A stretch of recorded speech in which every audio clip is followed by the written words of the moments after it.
A melhor evidência que eu considero, o melhor balizador, e aí já fica como referência para vocês, é esse guia internacional sobre a dosagem de antipsicótico. Foi feito um painel de especialistas, e esses especialistas vão definir 3 grupos de parâmetros. Uma questão de dose equivalente, isso é muito importante, né? Veja, a gente não faz estudos com todas as medicações, a gente faz com uma.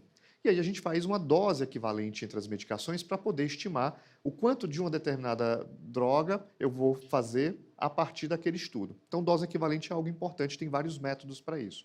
E aqui foi feita uma dose equivalente clínica. Foi perguntado para esses pesquisadores, para esses especialistas, quanto que eles acham que equivale a uma determinada dose de risperidona, olanzapina em outra medicação.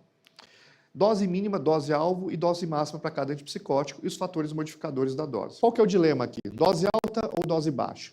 Dose alta, a gente tem alguns prós, maior eficácia, menor risco de recaída, mas tem os contras. Você vai ter maior efeito colateral e maior risco de não adesão. A gente infere esse maior risco de não adesão por conta dos efeitos colaterais. Quanto mais efeito colateral o paciente tem, possivelmente você pode comprometer a adesão desse paciente a longo prazo, e a gente sabe que a esquizofrenia é uma doença que exige continuidade do tratamento. Por outro lado, eu tenho o dilema da dose baixa, né? Dose baixa não incomoda tanto, mas também não trata, né? Essa promoção muitas vezes não dá bom resultado. E eu te diria que boa parte dos meus erros de dosagem estão muito mais quando eu boto para baixo do que eu coloco para cima. Porque o que acontece quando você usa dose baixa? O paciente fica sintomático. E aí você acaba fazendo o quê? Tendo que dialogar com a psicose do paciente. Então, aparentemente você ganha, porque o paciente aceitou o remédio, porque ele tem menos efeito colateral, mas isso faz com que esse paciente muitas vezes fique cronicamente sintomático e com prejuízo na sua funcionalidade, com dificuldades na relação com a família. Qual o perfil de pacientes para não reduzir? Primeiro, o paciente está bem, mas não remitiu, continua com sintoma, não vai reduzir a dose dele. Esse paciente, se você reduzir a dose, a chance dele recair é muito grande, porque ele não está remitido, tá certo? Se ele tem prejuízo funcional, principalmente se ele tem prejuízo funcional, que é um indicador de não remissão, não reduz. Múltiplos episódios, várias internações, pacientes mais graves, tome cuidado para reduzir a dose desse paciente. Por 2 motivos. Primeiro, porque ele tolera doses mais altas. Muitas vezes eles nem têm efeito colateral com dose mais alta, porque o corpo dele já se acostumou, já houve fenômenos de tolerância. Por outro lado, você reduzir em nome de uma coisa teórica, de tem que reduzir, aí você pode causar problema para esse paciente. E pacientes com doses muito baixas, pacientes que já estão com a dose no limite inferior daquilo que é razoável, tá certo? Esse paciente você pode também criar um problema que não existia se você mantivesse a dose. Pacientes para reduzir, pacientes remitidos com altas doses, pacientes com efeitos colaterais que geram incômodo, que geram prejuízo na qualidade de vida, pacientes estáveis, e pacientes no início da doença e, obviamente, o desejo do paciente. Se o paciente insistir muito com a redução, eventualmente você acaba tendo que reduzir, mas aí você vai tentar usar a melhor técnica possível para fazer essa redução. Se for reduzir, quando reduzir? Né? Aí tem a questão do tempo. Tá? Os guidelines, de modo geral, falam em 6 meses, mas não tem tantos dados empíricos para falar. 6 meses do quê? 6 meses que o paciente está remitido do tratamento. Alcançou a remissão, 6 meses que eu iniciei o tratamento? Não, se você levou 1 ano para estabilizar esse paciente, chegar na remissão, esse tempo não conta. Conta o momento que você falou, pô, esse paciente está bem, agora eu vou contar 6 meses. Mas quando a gente vai olhar os estudos, eles falam de 10 semanas, eles falam de 6 meses, né? E é importante aqui definir também estabilidade. Estabilidade diz respeito à não mudança de dose. Eu aumentei a dose da medicação desse paciente na última consulta. Então, ele não está estável. Se você aumentou, é porque aconteceu alguma coisa que te levou a fazer, né, uma modificação.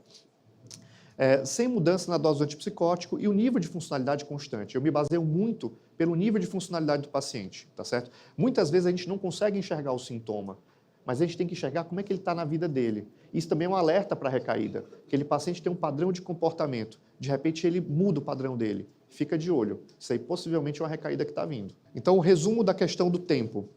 Não antes de 3 meses, tá? Com estabilidade e bom funcionamento. E mais, né? Em remissão. Nunca esqueçam, não reduza a dose de paciente que não está remitido, tá bom?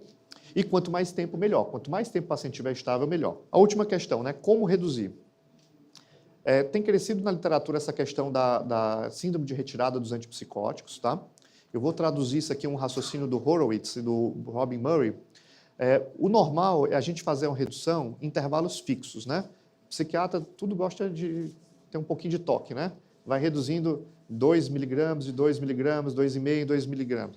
Só o que é que acontece quando você faz isso? Você tem uma taxa de ocupação de receptor D2, por exemplo, de haloperidol, com 10 miligramas você tem 86%. Mas com 0,25 de haloperidol, você ainda tem 25% de ocupação de receptor D2. Então isso quer dizer que se você tirar muito rápido, por exemplo, 3 miligramas de haloperidol, você pode ter a tal da síndrome da retirada, porque você sai de 75% de bloqueio para zero. Então, qual que é a proposta mais atual? É seguir a curva hiperbólica. Você fazer reduções não de intervalos fixos, mas fazer a redução a partir de uma ideia da curva de ocupação. Na prática, você sabe essa tabela? Não.